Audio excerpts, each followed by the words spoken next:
anything besides doctor. He's be tripping out, Kimba be tripping. Kimba in 5, 4, 3, 2, 1. Hi there, it's me, Kimba, radio broadcast, season 6, episode 6. He writes the songs, little poetic license there.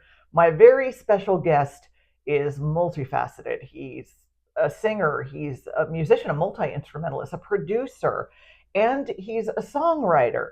A couple of the songs he co-wrote with Franke Previte from Franke and the Knockouts, who, by the way, recorded at Criteria Studios once upon a time in Miami. You may recognize the songs. I've Had the Time of My Life and Hungry Eyes, both from the film Dirty Dancing, the former winning an Academy Award, an Oscar, and a Golden Globe. And we're going to talk to him about all of the above. May I introduce to you John DeNicola? Well, welcome. Thank you. You're coming to me from a barn? Do I understand that correctly? That's correct. A barn in upstate New York. I put a studio in just before COVID, like a year before that. Well, that was good timing. Yeah, it was good timing.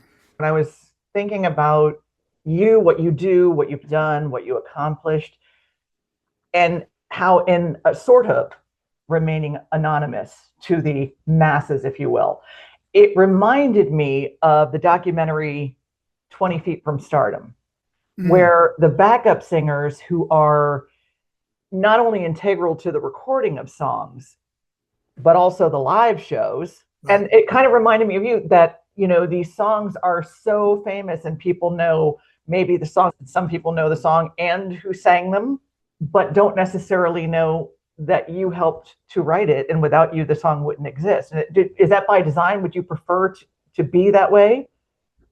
Oh, gosh. Writers in general, unless they're the artist, they don't get recognition. Songwriters are like, should be the top of the totem pole, but they're the bottom.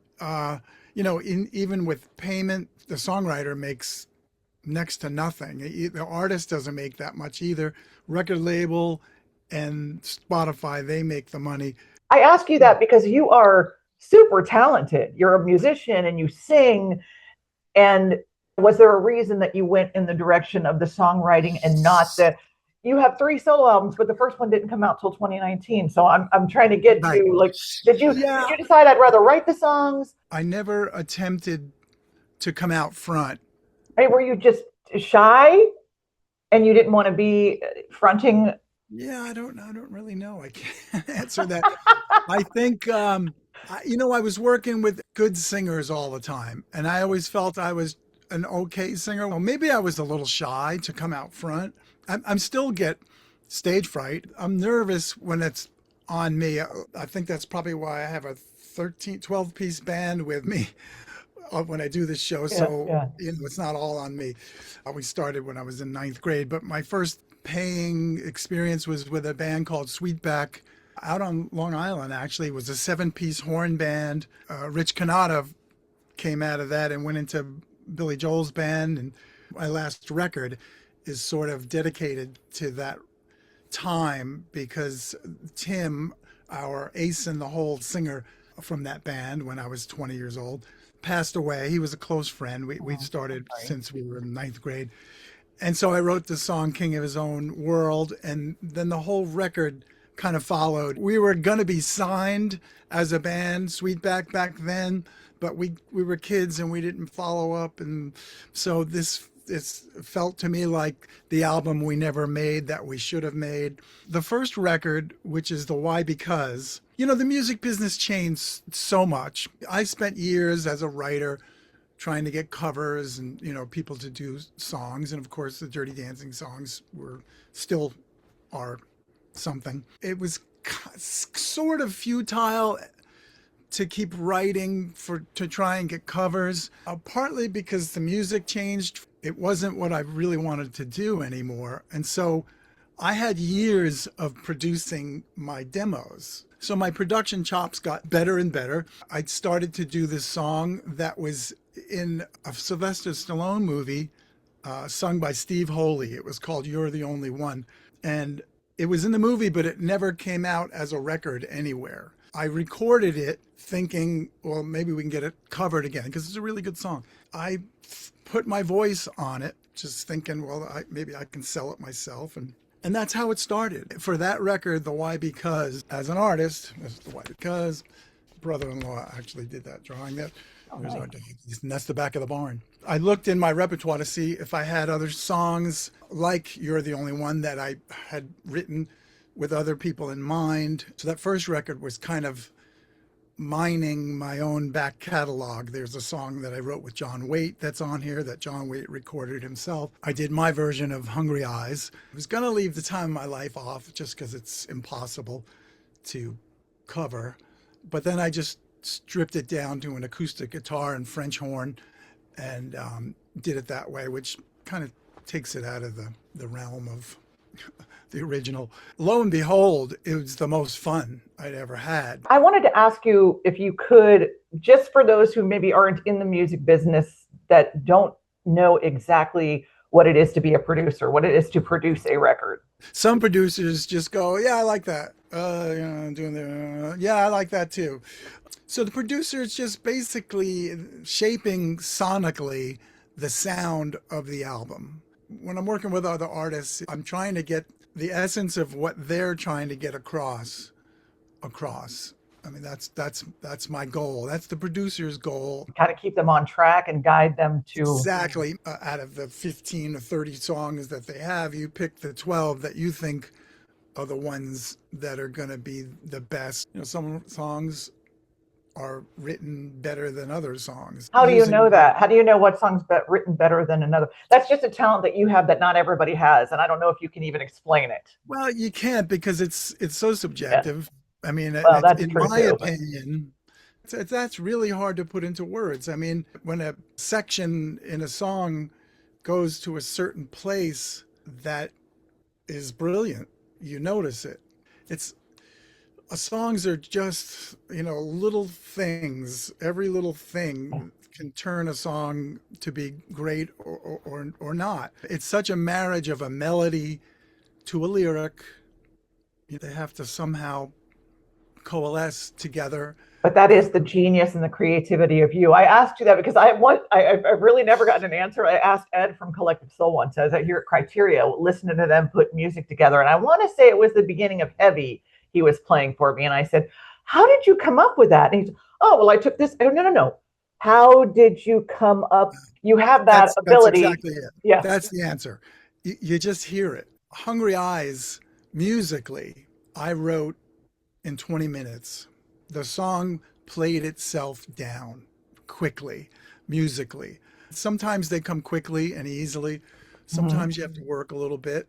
I've been listening and playing music since I was 8 years old. You take in all this music, you analyze it. Years I was in cover bands, so I was the bass player, and you hear the outline of the song with the bass part because it's the rudimentary part of the song. You take it all in, and after however many years, it's 50, 60 years of listening, you kind of regurgitate it on a subconscious level, but it's always different. It's like a collective memory imprint of music. It's the only reason that I love to still do it, because it's come into a room and there's all this great equipment, but there's nothing there, right? It's a blank slate. Yes. So it's to the point now where my first instinct is what I go with. Just has the energy. It just comes. I can't tell you how or why. That's what I love, though. I love music, but I play a bad kazoo. So I went the route of I play it on the radio. That's my avenue to get it to the people, is to play it on the radio and to have conversations with the genius creatives like you who do the hard work. No one's ever been able to explain it, because I know it's part of you. It's part of who you are. That's what it is. It's part of who you are. When you were saying about Hungry Eyes, I was going to ask you about that. You had the music ready. Did they show you the video of them dancing and you put the music to that, or you gave them the music and that's what they danced to? Like, I'm trying to figure out the order. Hungry Eyes and Dirty Dancing, we got The Time of My Life into that movie first. We didn't see the scene. We were just explained what was happening. It was at the end, the final speeches, and Johnny is accused of stealing a wallet, so he's kicked out, and then he comes back, and the song has to start kind of slow and then go into a dance feel. And that's kind of what we were given. And we've given a couple of examples. One was this is for the time of my life. One was a Blues Brothers song that didn't make any sense to me. And then another one was What a Feeling from Fame. Franke Previte is my co-writer along on that song, along with Donald Markowitz. Franke got the initial information. We were already writing together for Franke and the Knockouts. When he got the call from Jimmy Einer, he called me up, and I happened to be working with Donald Markowitz. We kind of hammered out the music for the time of my life and sent it to Franke. And Franke worked on the lyrics and melody. As the story goes, it was back when cassettes, it was the 150th song they were listening to. They were going to film the scene fairly soon. They were still using a Lionel Richie temp track. As they put this in, the room just lit up.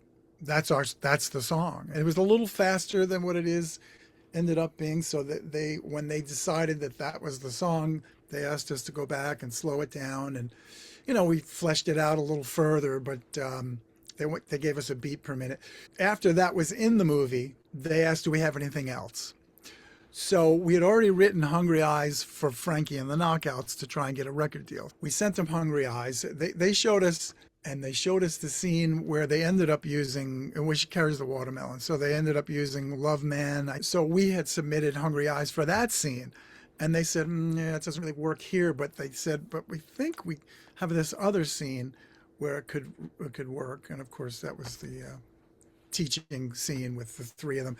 So the song was actually written already. That's crazy to me because I'm a big fan of the movie. When you watch both of those scenes, it looks like they were made for, you would have never known that it was in that order. Right. When we were approached on The Time of My Life, it wasn't like, you guys have the gig, go write a song. It was, everybody was throwing cassettes at them. Everybody said, send your cassettes. Yeah. It was a small movie. Nobody thought it was going to do, what it ended up doing. So much so that we were lucky enough to keep our publishing because their budget wasn't big. And they said, well, we're going to lowball you on the sync rights. That's the ability to sync it into the movie. So that has to do with the soundtrack sales or? Everything, yeah. Radio, everything. So we got to keep all of it. It was kind of unheard of for a movie. Most of the time the movie, they want to keep at least 50% publishing, right? That worked out very well for you. It worked out very well. I hope that there's the 40th anniversary next year being re-released in the theaters and it kind of explodes again. I don't know what they have planned. I haven't heard anything. What we were talking about, how the songs worked within the movie. How do you approach your songwriting? Is it always solo? Is it always collaborative? Does it go back and forth? Like a lot of back and forth. I just two modes. Most of the time, I would say I start making a music track like I always do, whether it starts with a guitar or a piano or keyboard or Fender Rhodes, or I just start building music tracks. And then I start singing melodies over those music tracks. And sometimes I'll mouth some words, just stream of consciousness. And then I'll give that, once I feel like it's a song musically, I'll give that to a co-writer, a lyricist. And some of them take some of my words that I'm saying and build something out of that. And then they'll send me something, and then I'll edit because when I sing, certain lines maybe don't work with the way I phrase, so I'll change that. That's what happens a lot. And sometimes, I would say 20% of the time, a friend of mine sent a poem. It was called Now. Took that and a little bit of editing, start singing melodies with those lyrics, and then I start building around that. I've done that.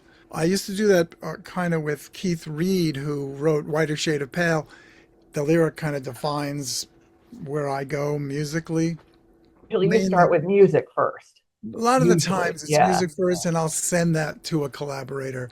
Very rarely am I in a room with a couple of people or even one other person. It's mostly music, send it off, with a melody and somebody that inspires some kind of lyric from them. And then, it's back and forth like that. You ever have those moments you hear about songwriters, singers getting something in their head and waking up and writing it down? I used to have that more often. I can tell you, I did a record here with my friend Peter Lewis, who was a founding member of the band Moby Grape. His mother was Loretta Young. There's a small world. Yeah, well, I was always a big Moby Grape fan, and they're almost getting more due now because they were a band that should have been gigantic. Things happened. This is out of San Francisco, right? They should be where the Grateful Dead are. What they did do was influence a lot of musicians.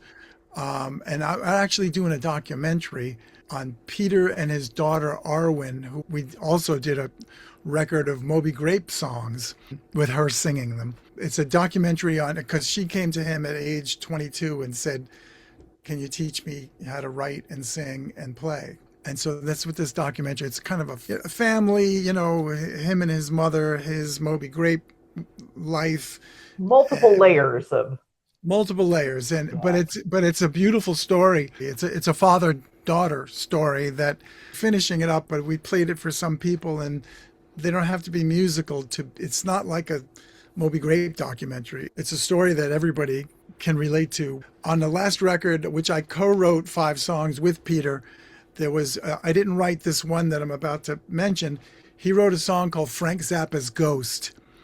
And it's an awesome song. And he wrote it mostly in his sleep. I mean, he woke up in the middle of the night having this song in his head, and he went and turned his recorder on and recorded it. I love Zappa. Do you love Zappa? Yes. Oh, so you'll really like this.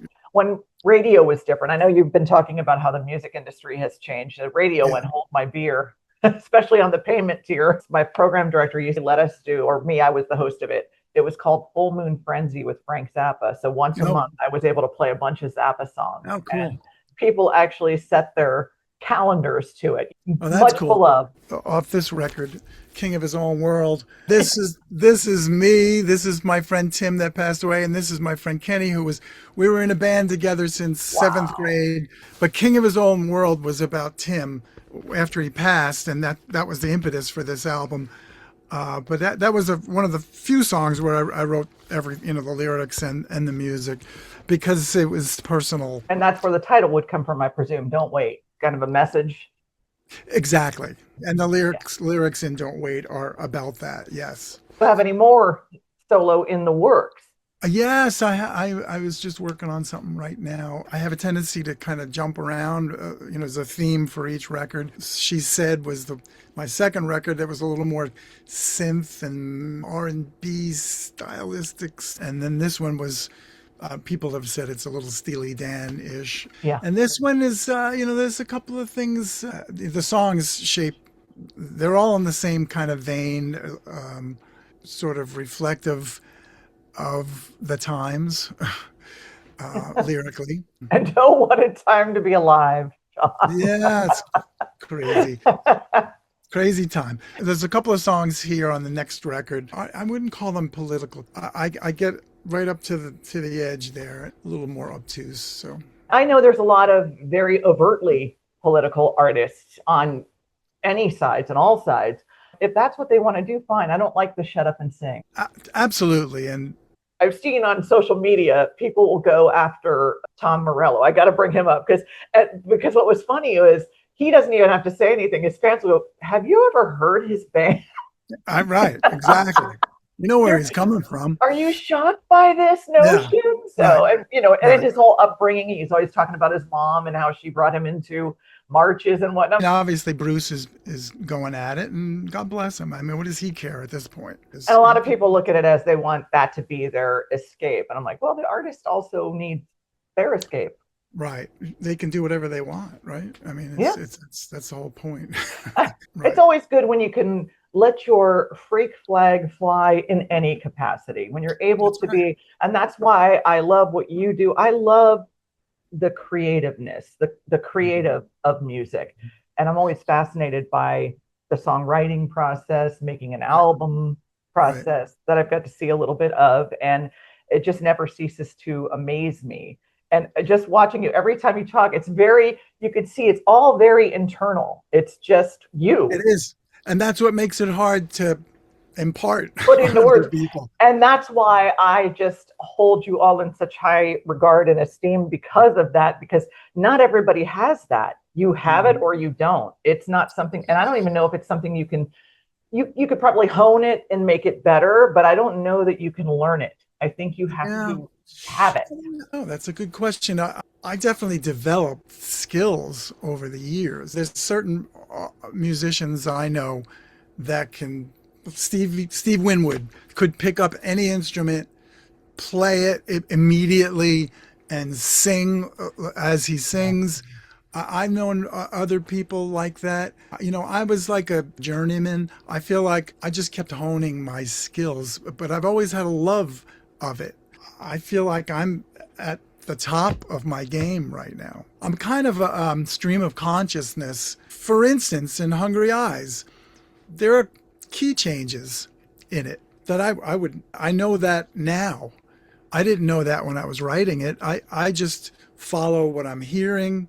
I think I was recording a country version with a female artist I was working with. And, they were like, wow, this is really cool how you changed the key here and all that. I'm like, oh, I guess I did.